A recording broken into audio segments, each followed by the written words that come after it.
Donc il ne nous reste plus qu'à installer les logiciels dont nous aurons besoin cette année pour travailler ensemble.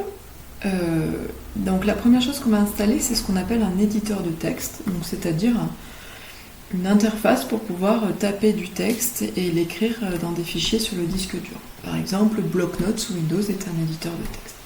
Alors attention, des logiciels comme Word ou toute la suite LibreOffice, c'est complètement autre chose, c'est des logiciels beaucoup plus sophistiqués que des simples éditeurs de texte, puisqu'ils font aussi de la mise en forme du texte, ils peuvent recevoir des images, etc.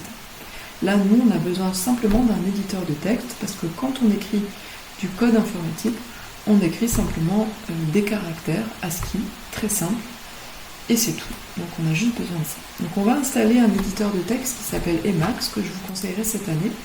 Alors vous verrez, au début, l'usage n'est pas forcément simple, certains logiciels plus agréables à utiliser vont vous manquer.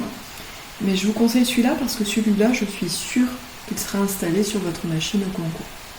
Et vous verrez, tous les bons développeurs l'utilisent, parce qu'une fois qu'on sait faire du Emacs, on sait à peu près tout faire.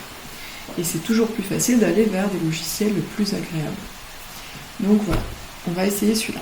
Donc la première chose qu'on va faire, c'est utiliser ce qu'on appelle un gestionnaire de paquets. On va utiliser le gestionnaire de paquets qui s'appelle APT.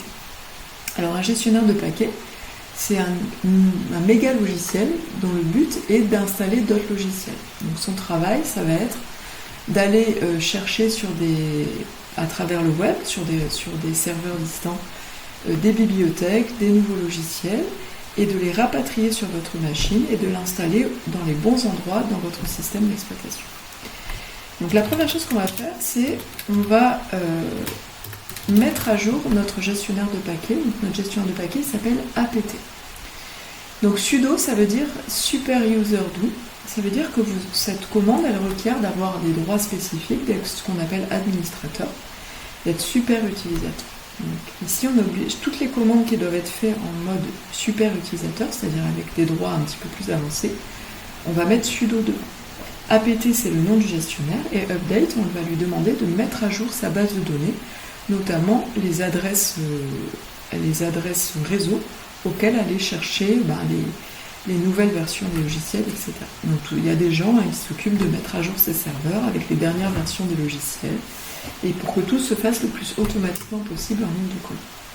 Ici, comme je demande à faire quelque chose qui est réservé aux super utilisateurs, on me demande de taper mon mot de passe, c'est celui que j'ai choisi tout à l'heure, donc je le tape. Et c'est parti, donc APT se met à jour, avec notamment, vous voyez, de nouveaux composants pour lui-même, certainement une mise à jour des serveurs qui stockent, des adresses des serveurs qui stockent les mises à jour logicielles, etc. Maintenant, on est prêt pour installer le logiciel Emacs. Donc sudo, toujours super utilisateur pour faire ça, apt, donc on appelle le gestionnaire de paquets et on lui demande d'installer le logiciel Emacs qui est notre éditeur de texte pour cette année. Là, il me dit qu'effectivement, il a trouvé des choses qui correspondent à cette demande installée sur la machine. Et je réponds que oui, je suis OK pour les installer en tapant un Y majuscule et en tapant Entrée. Donc là, le gestionnaire de paquets est en train de récupérer sur des serveurs distants tous les fichiers, tous les éléments qui servent à installer ce logiciel sur ma machine. Ici, j'appuie simplement sur Entrée et je mets No Configuration. Donc avec la flèche de surmontée, j'ai tapé sur Entrée. Et donc ça m'installe le logiciel Emacs, donc il y a pas mal de dépendances, c'est-à-dire le logiciel Emacs il demande à ce qu'on installe d'autres sous-logiciels qu'il utilise lui-même. Donc toutes ces dépendances, en fait, elles sont gérées par le gestionnaire de paquets qui s'assure que toute mon architecture de logiciels, qui dépendent tous les uns des autres, reste cohérente. Donc c'est l'intérêt d'utiliser un gestionnaire de paquets.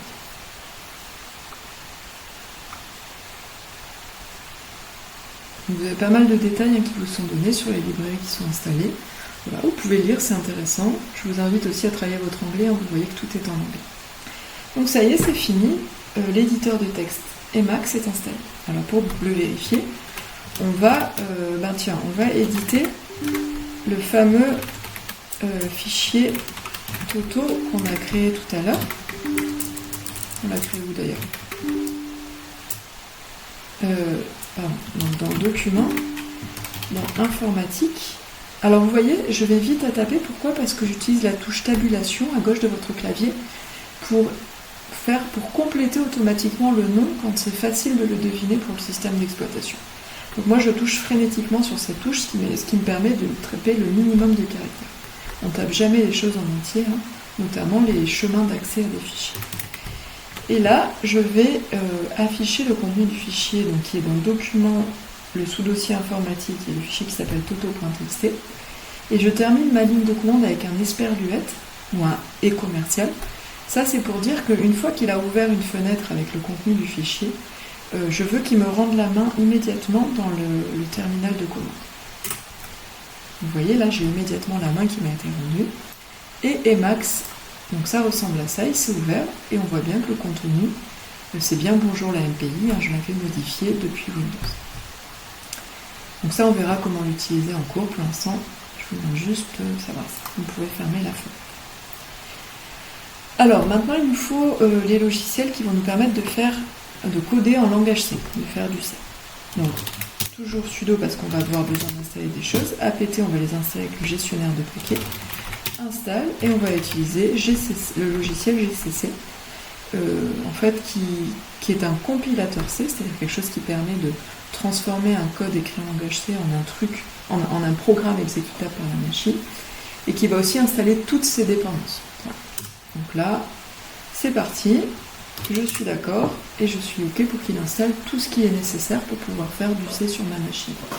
Alors si vous lisez un peu, vous voyez qu'il installe aussi des choses pour faire du C++, CPP, et vous voyez qu'il installe ce qu'on appelle la libc, c'est-à-dire tout un tas de bibliothèques de fonctions qui vont être disponibles quand je vais coder en langage C, pour faire des choses de base du genre afficher quelque chose à l'écran, ou des choses assez simples. Ce sera plus rudimentaire qu'en Python. Pour voir si ça a fonctionné, vous tapez simplement le nom du logiciel que vous venez d'installer en nom de commande, ce qui demande au système d'exploitation de le lancer. Et là, vous voyez que, bon, bien sûr, la ligne de commande ne donne rien parce qu'elle n'est pas complète, mais en tout cas, GCC s'est lancé et m'a renvoyé un message d'erreur. Donc c'est bon pour ça.